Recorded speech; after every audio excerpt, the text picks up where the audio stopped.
Assalamualaikum warahmatullahi wabarakatuh. Bismillahirrahmanirrahim. Wassalatu wassalamu ala rasulillah amma ba'du. Baik, kita bertemu lagi pada pertemuan kelima. Di sini kita akan membahas lanjutan dari materi sebelumnya, yaitu daerah integral dan lapangan. Nah, ada beberapa teorema yang akan kita bahas di sini dan kita buktikan. Dan ini nantinya akan menjadi teorema-teorema yang biasa dipakai dalam perhitungan aljabar. Misalnya dalam daerah integral kita punya teorema. Misal saya punya R, ini gelanggang komutatif.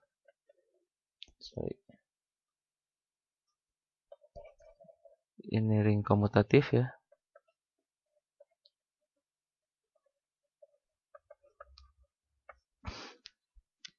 Nah, daerah R ini disebut daerah integral. R disebut daerah integral jika dan hanya jika untuk setiap AB anggota R, ABC anggota R dengan A tidak sama dengan 0 dan AB sama dengan AC, maka B sama dengan C. Gitu.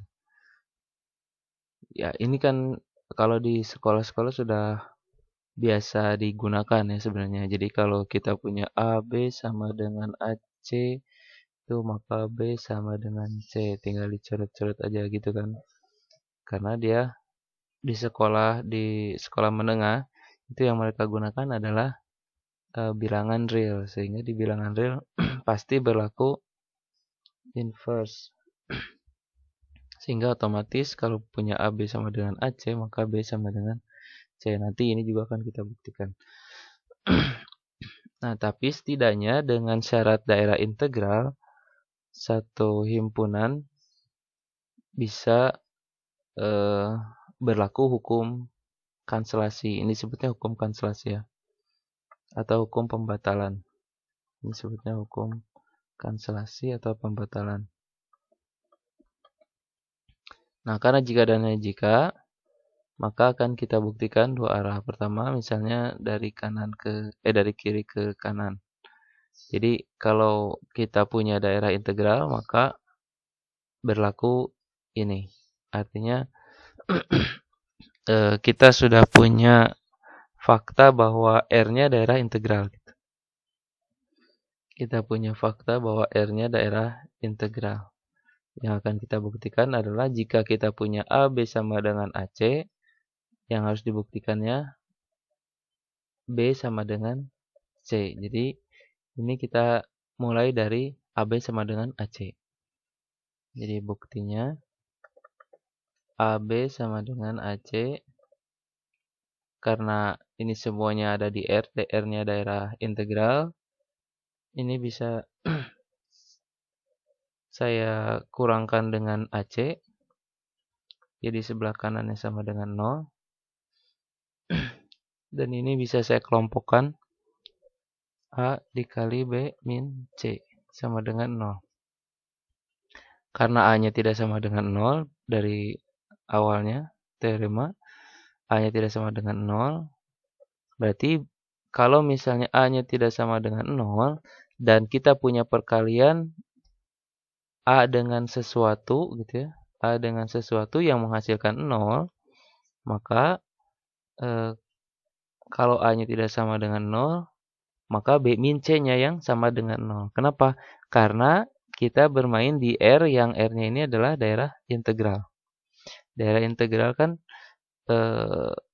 definisinya bisa juga jika A, B sama dengan 0, maka A sama dengan 0 atau B sama dengan 0. Ini definisi dari daerah integral ya. Gampangnya itu begini gitu. Jadi sifat khusus yang berlaku di daerah integral itu adalah jika kita punya A, B sama dengan 0, maka A yang sama dengan 0 atau B-nya sama dengan 0. Artinya tidak ada pembagi 0 di daerah integral. Pasti perkalian yang menghasilkan 0 itu dihasilkan oleh salah satunya adalah 0. Maka kalau misal kita punya perkalian ini perkalian yang menghasilkan 0, maka salah satunya 0. Mau A-nya yang 0 atau B min C-nya yang 0. Tapi masalahnya A-nya di sini tidak sama dengan 0 jelas dari awal. Maka akibatnya karena R-nya daerah integral dan mereka ini ada di R, maka B min C-nya yang 0. Kalau B min C-nya yang 0, akibatnya apa? B-nya sama dengan 0 kan? Kita tambahkan saja dengan C ya. Jadi C-nya hilang di kiri, tinggal sorry ini salah. C-nya yang di kiri hilang, tinggal C-nya yang di kanan. Oke, nah sekarang dari kanan ke kiri. Pembuktian dari kanan ke kiri ini sederhana sebenarnya. Jadi kita akan membuktikan bahwa jika kita punya A, B sama dengan AC dan berlaku B sama dengan C, maka R-nya pasti daerah integral. Jadi kita harus membuktikan bahwa R daerah integral. Tentunya dengan R sudah kita ketahui R-nya ring komutatif ya. R-nya ring komutatif. Oke. Jadi karena R-nya itu ring komutatif, ya, jadi karena R-nya itu ring komutatif, kita tahu bahwa di ring itu pasti berlaku A kali 0 sama dengan 0. Oke, A kali 0 sama dengan 0. Ini sifat ringnya. Sifat ring. Nah, kemudian untuk membuktikan R daerah integral, kita gunakan definisi yang ini ya. Jadi kalau kita punya perkalian A kali B sama dengan 0, maka kita harus menunjukkan salah satunya adalah 0. Mau A-nya sama dengan 0, mau B-nya sama dengan 0. Jadi kalau kita punya A kali B sama dengan 0, kita harus buktikan A-nya yang 0 atau B-nya yang 0.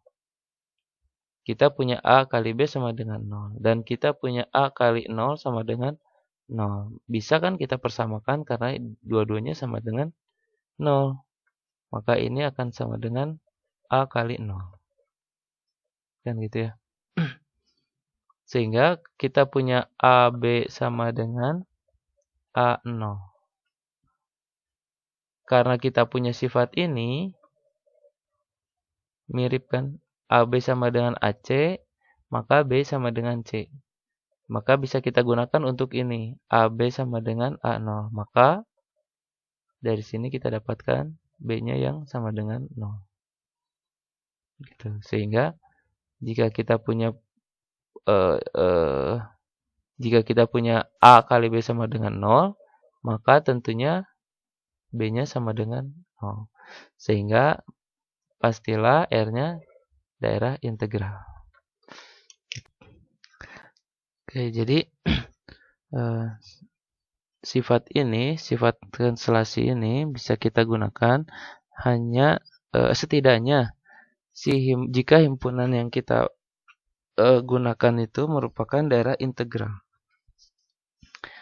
Misalnya gini, kita misalnya bermain di bilangan real, di mana bilangan real itu kan daerah integral. Kita punya 3 dikali 2 itu sama dengan 3 dikali X.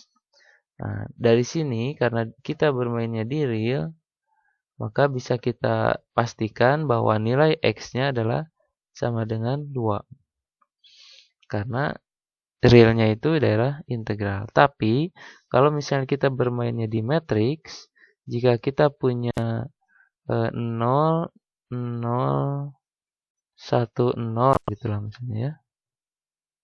0, 0, 1, 0. Kemudian ini sama dengan 0,2 misalnya. 0,0.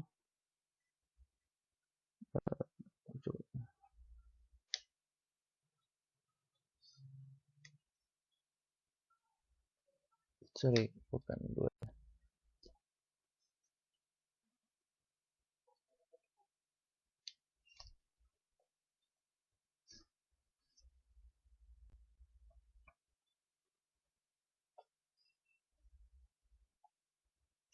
Misalnya begini.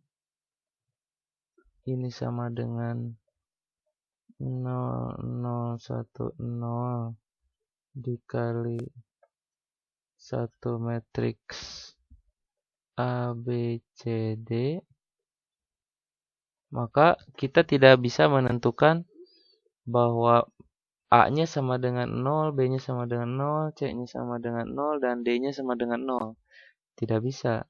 Kita tidak bisa menuliskan A, B, C, D itu sama dengan 0002.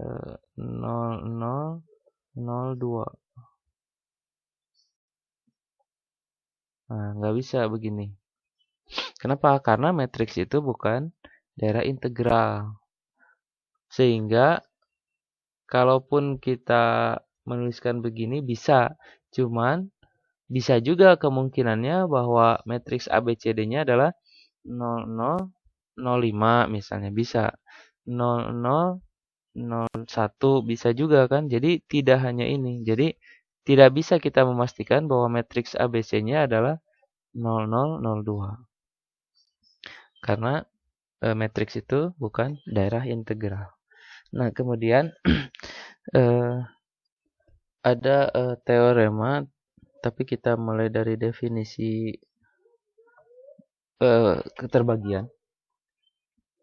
Jadi misalnya kita punya R gelanggang komutatif atau ring komutatif gitu ya. Kemudian kita punya A, B anggota R dengan dengan B-nya tidak sama dengan 0. Dengan B-nya tidak sama dengan 0. Maka dikatakan B membagi A. Ini definisi. Dikatakan B membagi A itu jika terdapat satu unsur C sehingga A sama dengan B kali C. Jadi dikatakan B membagi A itu jika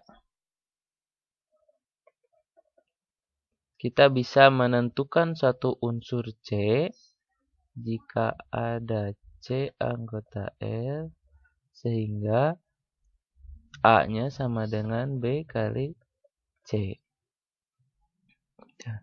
Jadi kalau kita punya misalnya sesuatu membagi katakanlah misalnya 3 membagi 2.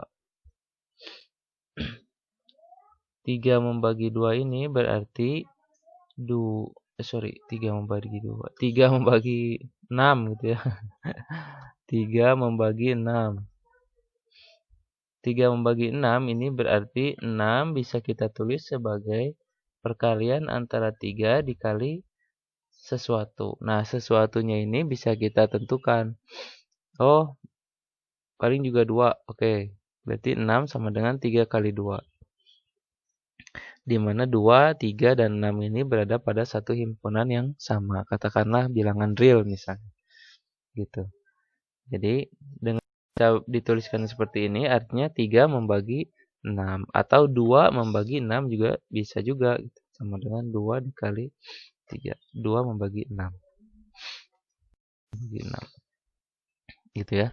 Atau secara umum sesuatu membagi sesuatu itu jika bisa dituliskan sebagai A-nya sama dengan B dikali sesuatu. Nah, sesuatunya ini apa saja lah gitu. Ya. Oke. Nah, dari situ kita punya teorema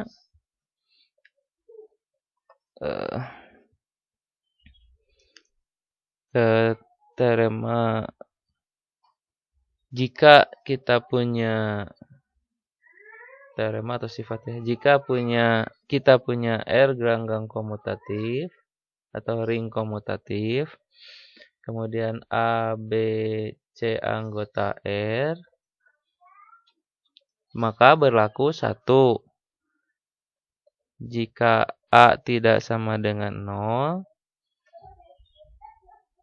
A membagi B, dan A membagi C, maka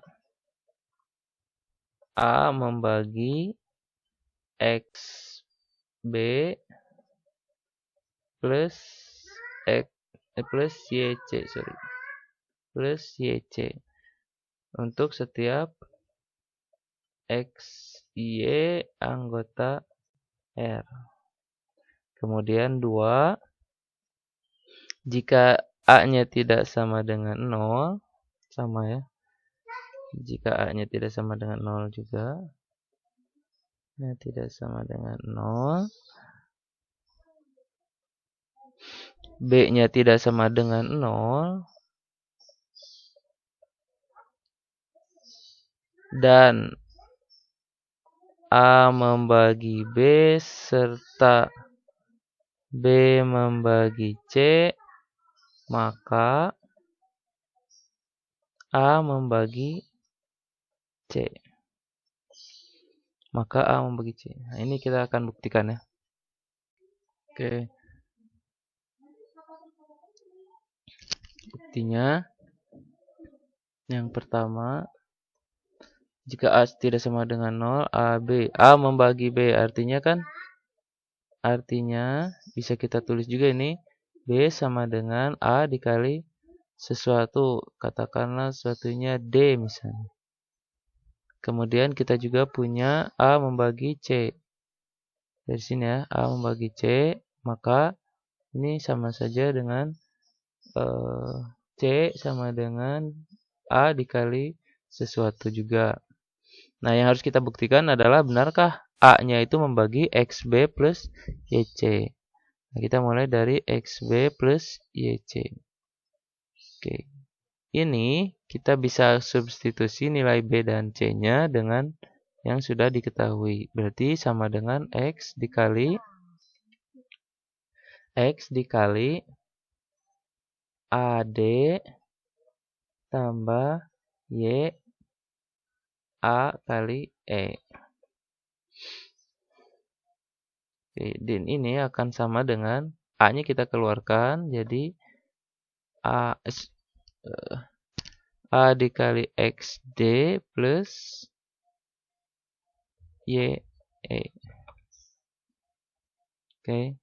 Nah, sehingga kita punya XB plus YC itu sama dengan A dikali XD plus YE. Nah, dengan bentuk seperti ini sama dengan A dikali sesuatu. Nah, bentuk seperti ini bisa kita tuliskan juga menjadi A membagi XB plus YC. Karena XB plus YC bisa kita tulis sebagai A dikali sesuatu. Seperti pada definisi yang tadi. Maka benar A membagi XB plus YC. Kemudian yang kedua kita punya A membagi B. Kita gunakan yang ini saja ya. A membagi B-nya sama dengan B sama dengan A kali D. B membagi C-nya kita buat lagi. B membagi C artinya misalnya C sama dengan B dikali F misalnya. Maka A membagi C. Untuk membuktikan A membagi C, berarti kan kita harus menentukan C itu sama dengan A dikali sesuatu. Pertama kita punya B sama dengan A kali D. Dan kita punya C sama dengan B kali F. Dari sini kita substitusi saja nilai B-nya. Jadi kita punya C sama dengan A kali D kali F. Sehingga dari sini kita punya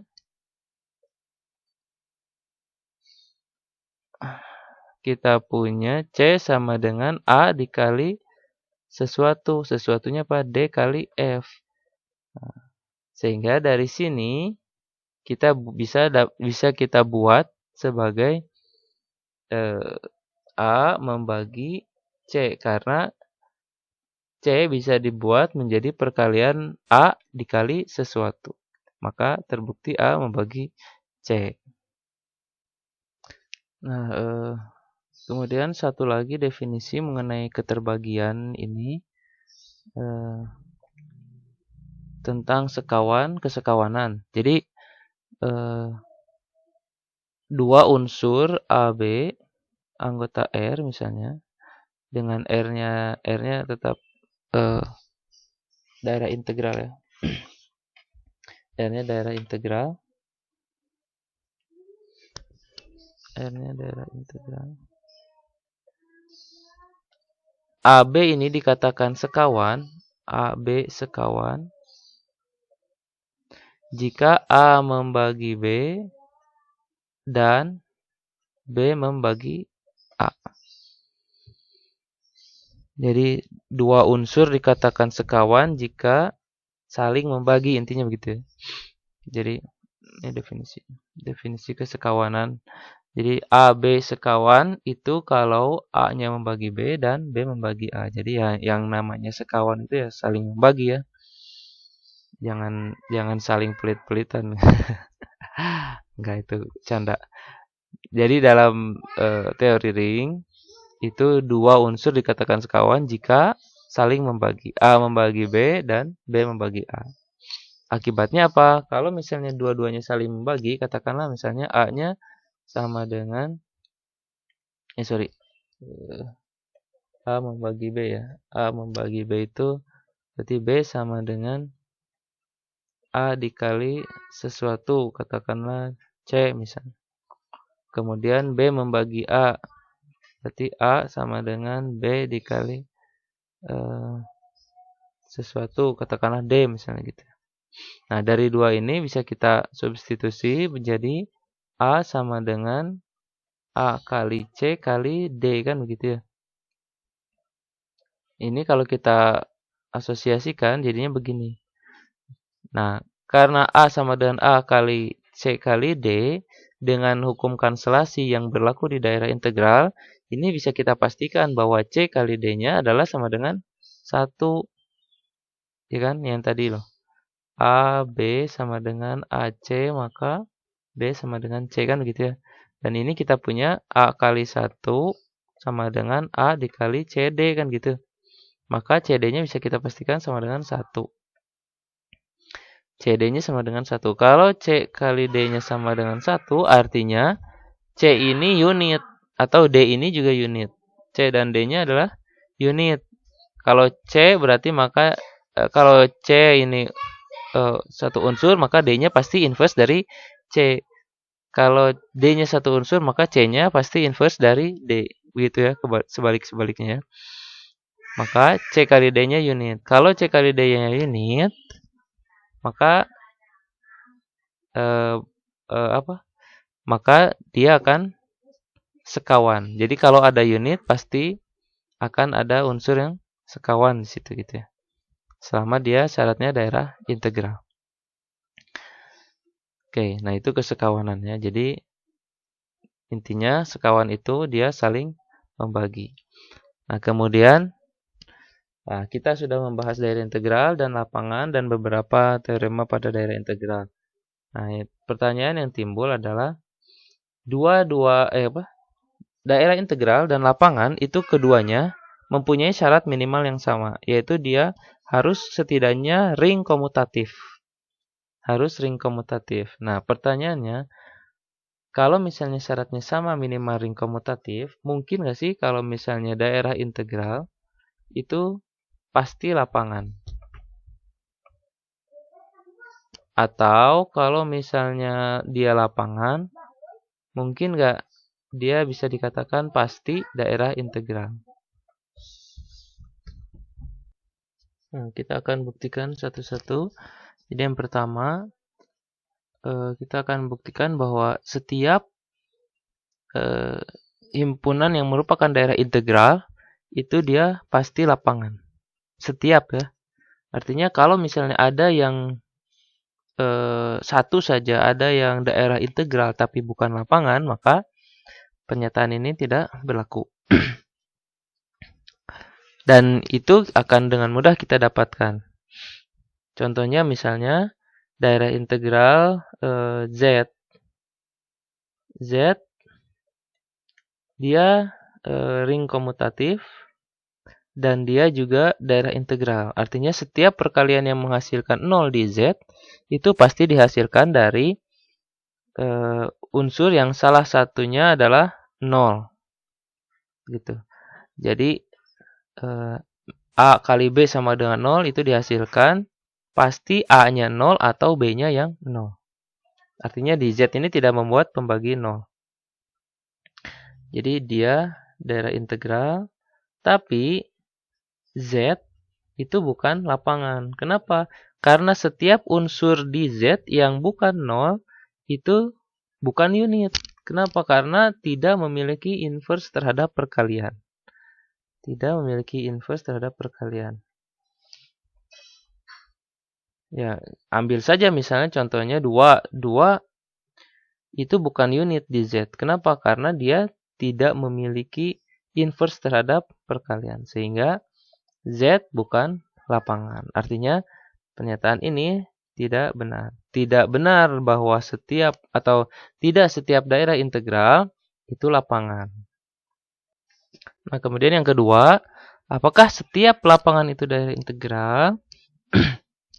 Oke. Lapangan itu kan kita tahu dia adalah sifat khususnya setiap unsur yang bukan nolnya adalah unit. Jadi katakanlah kita punya R, dia lapangan, maka setiap A anggota R itu unit. Artinya setiap A yang bukan 0 itu memiliki inverse terhadap perkalian. Dan akan kita buktikan bahwa R itu daerah integral. Artinya apa? Tadi kita sudah membuktikan bahwa jika daerah satu himpunan daerah integral jika dan jika akan berlaku hukum kanselasi di sana. Nah, teorema itu bisa kita jadikan sebagai definisi juga. Kalau misalnya daerah integral pasti di sana berlaku hukum kanselasi. Dan sebaliknya, kalau berlaku hukum kanselasi maka dia pasti daerah integral. Maka untuk membuktikan ini kita gunakan kalau misalnya daerah integral dia pasti berlaku hukum kanselasi. Nah, oke, mulainya dari mana? Jadi hukum kanselasi itu kan jika kita punya ini buktinya ya. Buktinya. Jika kita punya A, B sama dengan AC, ini A, B, C-nya semua anggota R, maka harus kita buktikan bahwa B sama dengan C. Kita akan membuktikan ini dengan ketentuan yang ada pada lapangan atau berdasar dengan sifat unit yang dimiliki si R. Jadi, kalau kita berhasil membuktikan ini, atau berlakunya hukum kanselasi di sini, maka tentu dia daerah integral. Jadi kita punya AB sama dengan AC. Karena dia lapangan, maka setiap anggota yang tidak nolnya adalah unit. Sehingga A kali B sama dengan A kali C ini bisa kita kalikan dengan unitnya. Kita bisa hilangkan A-nya dengan mengalikan dengan unitnya. Kita kalikan dengan unitnya. Dengan inverse-nya, maaf. Kita kalikan sebelah kanan juga dengan inverse-nya. Sehingga dari sini kita dapatkan inverse dikali dengan inverse-nya. Satu unsur dikali dengan inverse-nya. Kita dapatkan 1 kali B sama dengan 1 kali C. Nah, maka kita dapatkan B sama dengan C. Sebenarnya pembuktiannya sederhana. Cuma kita harus tahu apa yang harus kita gunakan untuk membuktikan teorema tersebut. Jadi untuk membuktikan B sama dengan C, tidak kita gunakan yang seperti tadi. B min C sama dengan 0. Tapi kita gunakan sifat yang berlaku di lapangan ini. Sifat khusus ya, karena tidak berlaku di himpunan yang lain, hanya berlaku di lapangan. Tuh. Nah, jadi kita sudah bisa memastikan bahwa setiap lapangan itu pasti daerah integral dan tidak setiap daerah integral itu lapangan. Gitu ya. Tidak berlaku sebagai. Jadi yang lebih luas adalah lapangan. Jadi lebih luas lapangan, dalamnya pasti ada daerah integral. Oke. Nah, mungkin pertemuan hari ini untuk video ini cukup sekian. Jika ada yang ditanyakan silakan. Bisa di media apa saja, WA, email, kolom komentar YouTube juga boleh atau di Google Classroom juga boleh. Kita sudahi pertemuan hari ini. Subhanakallahumma bihamdika asyhadu an la ilaha illa anta astaghfiruka wa atubu ilaik. Assalamualaikum warahmatullahi wabarakatuh.